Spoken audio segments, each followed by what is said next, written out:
approve the resolution, the emergency resolution, that would enable, that would free you to, as soon as, you know, you could do some test wells as quickly as soon as you could, and as soon as you decided, would we want to allow staff to, you know, based on the findings from the test, they could move forward. They'd have permission because of this. We would have passed this resolution to just go out and get the well, test well done. I have a Are follow-up. you using test well? What do you Excuse mean, me. Warren? I have a follow-up. If we do a request for a bid, are we going to do is that what you said, request for a bid? Yes, to move forward with the well. And the preliminary work that he's suggesting comes up negative, the bid, all that work is for naught if it's all based on one site only. So my question is, how much more expensive or time-consuming is it to ask for a bid for 2 sites rather than just 1? Well, we could structure it. The problem is having the time to be able to do that, to rewrite the bid package in order to be able to issue it that way. I don't know if Tim has any experience in being able to expedite that. The bid package is ready to go. So there's no reason if we did these. But it's site-specific, correct? It is site-specific, but if this, it would not be that big of it would be probably less of an effort to then reissue it as opposed to make the modifications when we found that it were dry and make modifications and reissue it, as opposed to try to figure out 2 sites and issue it that way. We're not really in a big jeopardy if we go forward and as part of this test we find out, oh, that's not going to work. We can still reject all bids. Right. Councilmember Crane. Right. The site, Gobi Street site, well, back up 2 giant steps.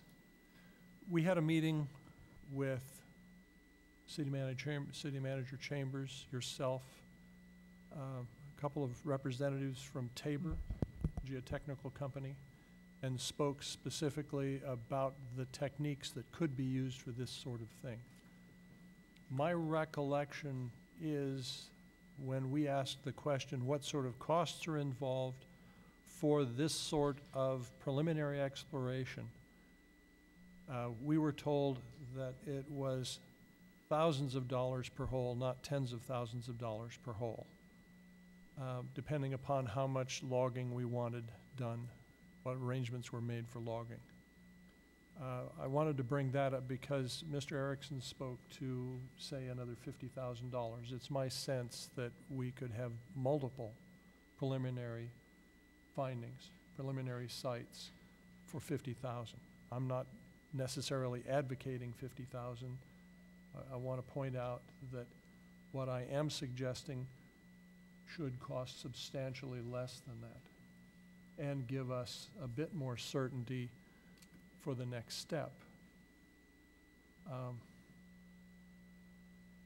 And as far as the request for quotes, I would be inclined to keep them separate and have the geotechnical work be on a separate track, an accelerated track in front of the bids and awards, or at least in front of the awards, because I don't think you want to clutter up the path with so many permutations for the bidder for the test well that that process gets derailed or significantly slowed down. But I believe it's crucial that we come up with a plan and implement the preliminary checking of that site and a couple of other sites before making that commitment to the expenditure of the $150,000. Acting City Attorney. Well, as I understand what what staff wants to do, assuming that what you're recommending is approved, is that you're still going to go through a competitive bid process. You're just going to shorten the time of the advertising.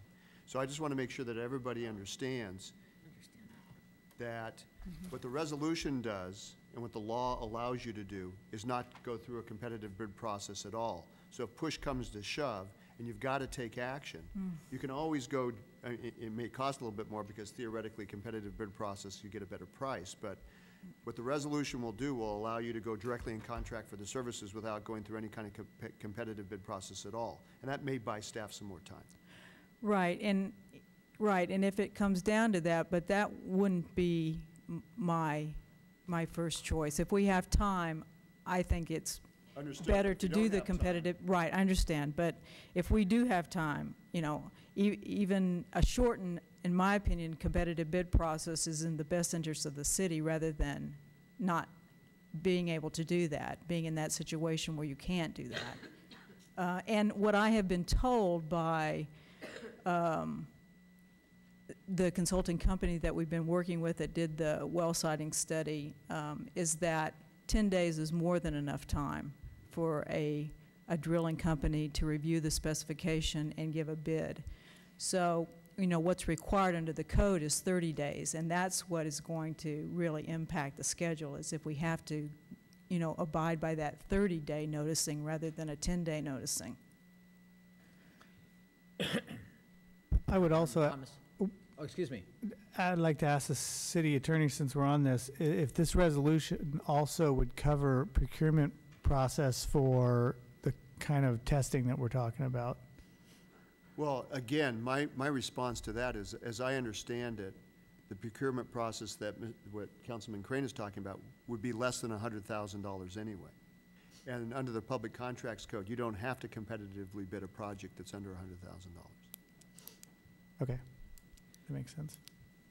I'm going to suggest that we take a break here briefly and see if the public has any recommendations for us, and then we'll come back to further council discussion.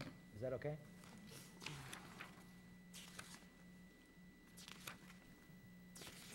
John Graff, speaking for the Employers Council of Mendocino County, representing approximately 200 employers and 3,500 employees. A couple of things. I think that one of the things that you need to factor into your decision-making process is yesterday the head of the Mendocino County Water Agency claimed that we're not in an emergency, even though the state of California said that we are. He announced that we're not in a state of emergency in Mendocino County, water emergency. I also would like to make sure that we pay attention to the fact that at one point in time, not too long ago, the State Water Agency claimed that all the water that's in our valley between the peak on the east and the western hills, everything in our valley is underflow. And I don't know how that's going to affect your water rights and your in drilling and whatnot, but Excuse me, Mr. Graff, did you say that you determined that, or? no, I didn't determine that. I'm not the State Water Board. The State Water Board has already determined that? At one point in time, they did within the last, I believe, 24 months, they did that. Thank you. Well, they did, so I don't know how that affects it.